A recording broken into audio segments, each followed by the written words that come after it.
So this is the curtain that I really like. It that actually pops up. Okay, so there's a lot to cover here. So for lights, I mounted it on, and it's extremely comfortable.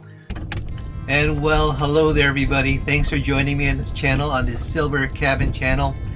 And I just went out for a drive out in the country and then sort of turned off the side road, and now I'm in sort of a forested area with a nice road going through. And what I really like about this road is it sort of goes up and down, and like it's a really fun road to be on. You know, granted, you have to be really careful. You have to follow the speed limits. But as I'm driving along, I'm realizing, I know I promised you guys a van build tour, sort of like a quick view of my van and what's going on with it, the things that I've done with it. You can already see right now the little window unit that I created, and I really like that. But I think you guys want to see more, and it's been a long time coming, and now I'm going to be presenting to you the van tour that's taken me so long to put together, and you've been really patient. I really appreciate it. So as soon as I pull over, we're going to get that van tour going.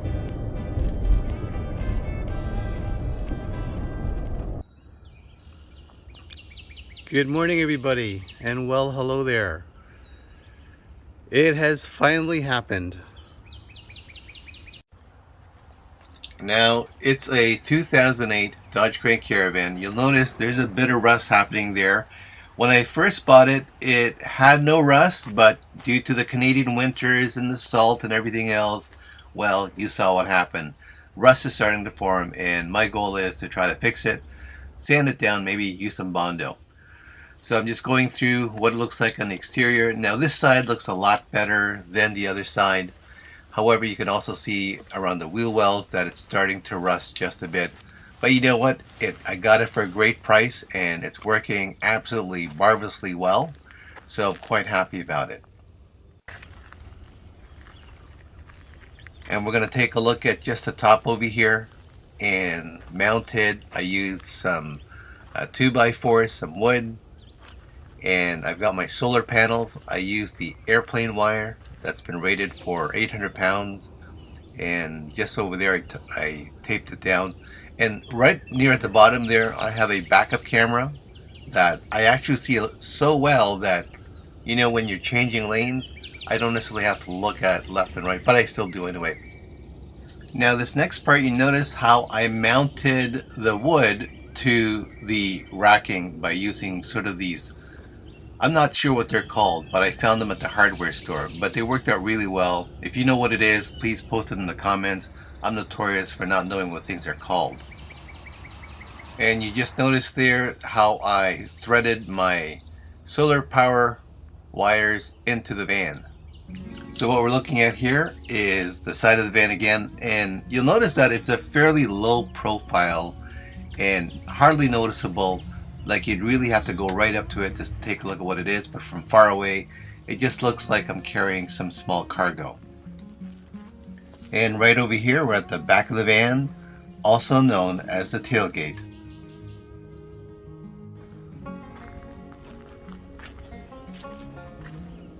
And as you can see how the wires are kind of fed through on the left side there. And I use these dollar store bungee cords to hang stuff at the back of the van. And here's what the wires look like on the left side there. And you'll notice that it just fed right through from the left side, and it doesn't get caught at all when I close the door. And so it sort of makes its way down all the way to the very bottom, where it then goes into the van. So what we have here is a table that actually pops up. And that's what that looks like. So the tailgate, or the back of the van, is one of my favorite parts, especially in the summertime, obviously. And it's very useful. I have these hinges that I use that actually folds it. It was actually a great find. And at the back here, I do everything from cooking to just maybe having a cup of coffee. And there's lots of storage in the garage area. You'll notice that just underneath that table is sort of this cloth that I have. And what we can do with that one is we can open it up, and underneath is storage. And certainly that's where I keep everything. And then the left side there, you have the diesel heater fuel tank.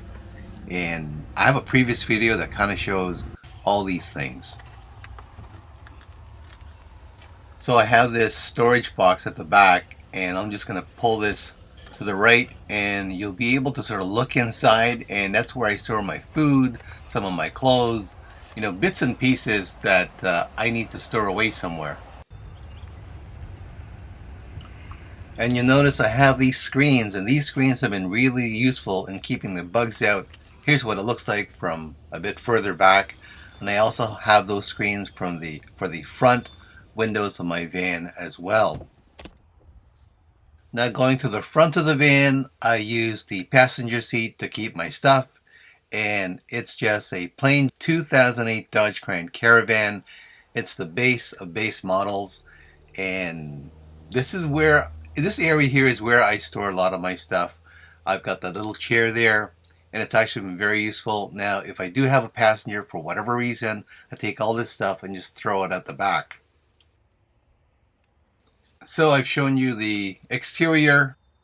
We're now going to just open up the side door, and here we are. Welcome to my tiny cabin on wheels.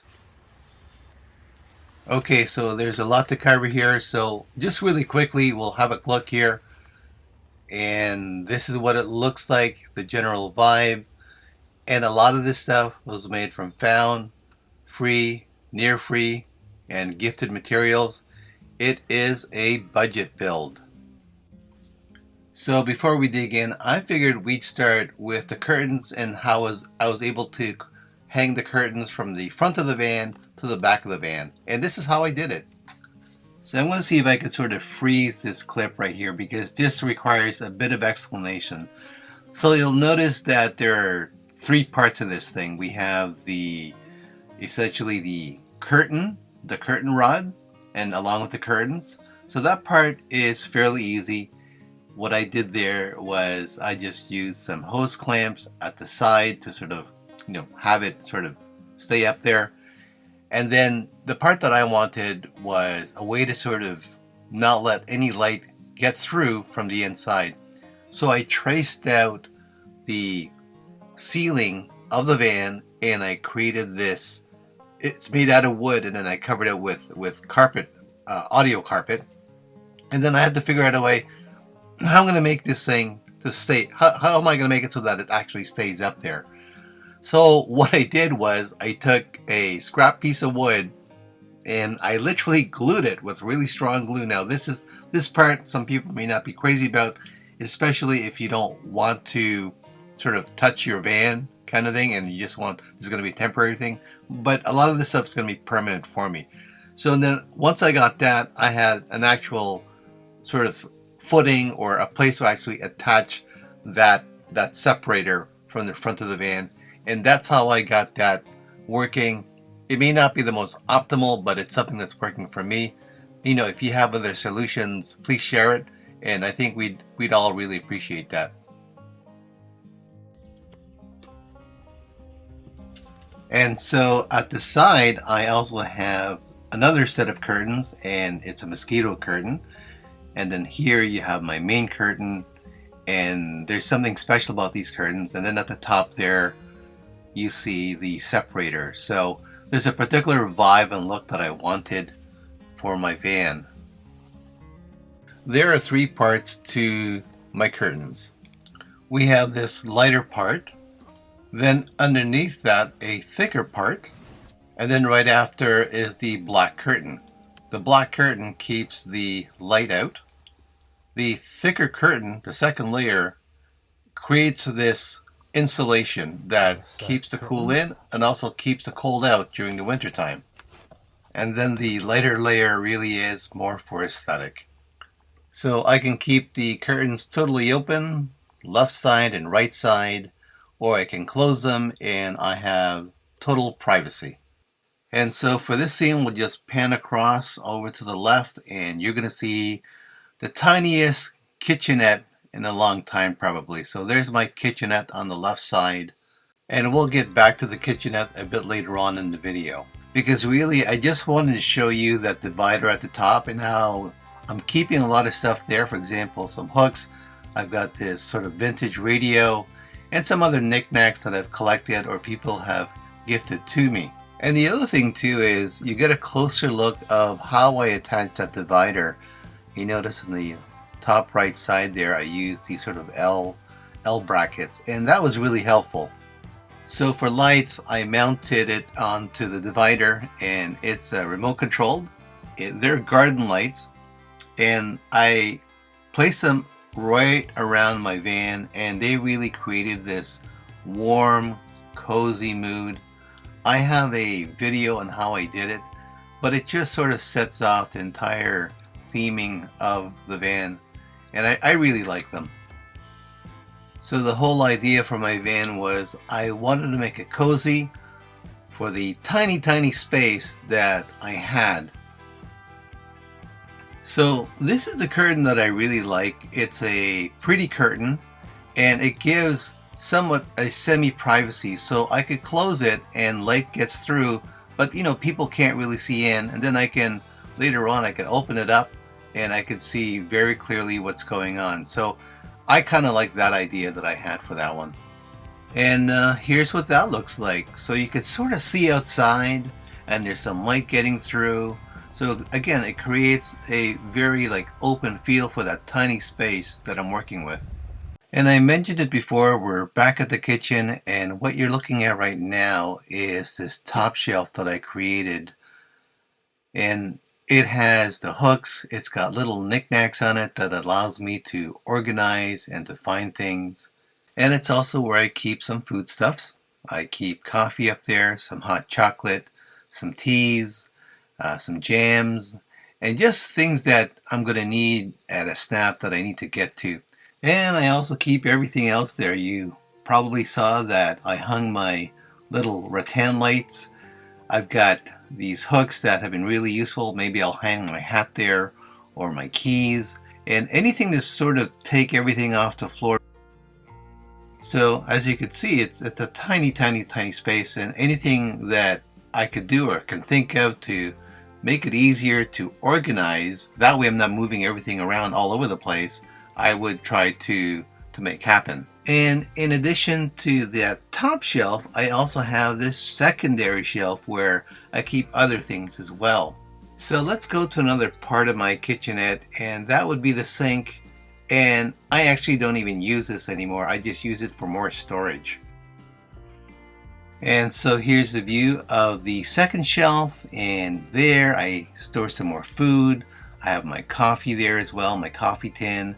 And to the left are some little booklets that I read every so often. So there's a variety of stuff that I could place there. And as you could probably tell, there's a lot to look at in my van. For example, these lights. I have these lights that I set up near the kitchenette. Turns on. Fantastic. And then just underneath that second shelf is another little shelf, little cubby, where I keep other stuff. For example, that peanut butter. That tastes delicious. And then to the right there, I made a little area for some plants. And here is my stove, my little burner. And it's a really simple one. I think it was like $30 or something. It was really inexpensive. And I use that to cook with. Now remember earlier I was talking about the hooks? Well, there's one use for it. And that helps to keep things a little tidier. So here's my kitchenette. It's got the burner. And I also have this little drawer, and in that drawer is my kettle. I've got some filters, some coffee filters there. Something that's handy, things that are handy so that whenever I have to boil water or make coffee, I can get to it really easily. And what's great about this particular setup is it doesn't take up a lot of room. And by the way, that there is one of the first sketches I had of the van. I thought I'd just keep it. But anyway, going back to here, I'm going to try to close it. Oops, that thing got stuck. So one of the things I do is I'll just move it over, or maybe lift it up a bit, because there is a screw that kind of keeps everything together. So this part here is just a little part of my table there. And there's going to be another drawer. Well, let's just move that over there. That's the garbage. I have a video for that as well. And I'm going to open it up. Come on, try to open it up, James. There we go. There, open it up. Keep everything there. Scissors, knickknacks, more knickknacks. A lot of that stuff I probably don't even need anymore, because my rule is if I don't use it for a couple of months, I probably don't need it. So it's a simple drawer. Again, it's using found, free, near free, or gifted materials. I don't know what I'm doing here. I think I'm sort of just trying to figure out the proper angle. Sorry about that, guys. Hold on. Okay, then let's try this again. So that there is where I keep my fridge. It's an Alpicool, and it's been incredibly useful. And throughout this video, you've probably noticed that I did not do any cleanup whatsoever, because it was one of those sort of last minute kind of things. I'm going to open up the Alpicool. There's not a lot of space, but I keep some simple stuff there, usually something I can drink, maybe some sauce, maybe some milk, and so on and so forth, like cream for my coffee. And this little tablet or table board that I use, I just store there. I use that, everything from a lap desk type of table, and even I also use it for eating on as well, right? Because it actually latches on nicely to the drawer right above it. But it fits there pretty good. And here we have the view of the kitchenette again, and I'm going to show you this little trap door. So I keep stuff in there. I noticed throughout my entire build, wherever I found an opportunity to create some storage, I would, and I found some opportunity. And that there is my inverter. It's a simple 300 watt inverter. It helps to power my laptop or anything that requires AC. So lots of little trapdoors, lots of little places. There's some unfinished parts. For example, to the left there, you see that light. But here, this little pen holder, I remember creating that last year, and something where there's a space for everything. Standard USB lights that turns the rattan lights on and off. I've got them sort of scattered across the van. This van was made from found, free, and near free materials, and as they became available was when I started making stuff. Now, this is my fuse box. I keep my wires there. Very simple. Not as tidy as some people would like to have them, but it's still safe. And what you're looking at next is the diesel heater. And then go to the left here. This is where I keep the rest of my kitchenette. It's kind of grown. And right down here, right above, just below the box there, sorry about that, is where the heater comes out, the heat comes out. There's the silver duct that sort of slinks its way from the very bottom there. And what you're looking at here is my air conditioner. Okay, that's the air conditioner hose. It's a 12 volt DC air conditioner. It's like a real air conditioner. At the back there is where it's stored, and I can't get to it right now, but I do have a video that shows how it was put together. So if you've made it this far to this van build tour, you'll notice I have lots and lots of storage. And one of the reasons for that is because it's essentially a tiny home on wheels. It's my home away from home. So when I'm traveling, I need stuff. So for example, one of the things I use to store stuff are bags like this one. I can take it with me, I can move it around. It isn't stationary. Let's say, for example, maybe anything from the right. I also cook with 12 volts. I use that oven there, 12 volt oven. I've got more storage here to the right there. I can open that up, take it out. And right here, I keep more storage, and I keep my toiletries there. And underneath that is even more storage. I keep other stuff there as well. So there's a lot of storage. And the thing about this van is I could take this entire build and transfer it over to another 2008 Dodge Grand Caravan, and I think I could probably retrofit it to any type of van. I have this thing here that I created. It's just like a wooden box from scrap wood. I put some latches on it and some hinges. Oh, I love those pillows, by the way. But I keep it there, and everything stays in place. Besides, I don't drive fast enough that it creates momentum. And then I have even more storage at the side here. I've got that little box that comes out that's sort of fitted right in the side of the van there, and underneath that is even more storage. I'm not going to get into it, but I keep stuff there as well. But the stuff I keep in that storage bin up there is something that I need to get to very quickly. So that is the storage portion of this van build tour. But we'll go on to the next part, and that would be the bed system. Now, I have redone this bed system so many times, and so far this is the most optimal. It's about 2 feet wide, and what it does is it fits within the small area of the van, but then I also use the seat that I kept from the original van itself. So I'm using that as part of the platform, and I've got a 4-inch foam mattress, and it's extremely comfortable. Let's just step out of the van here, and so you can sort of see it from the outside. And again, as you peer in, it's kind of comfy. And here we're inside, and this is what it looks like from the front of the van. And it's got a really cozy vibe. It's really cozy in there, especially with the diesel heater running in the winter time when I'm sleeping here. It's toasty warm and very comfortable. In the summertime, I do have my air conditioner that I use to keep myself cool. I also have that fan, which is really handy, and also the bug screen so that I can keep windows open. So that's a quick tour of my van. This is the entire home away from home that I use to travel in all over Ontario, and I've had a great time with it as well.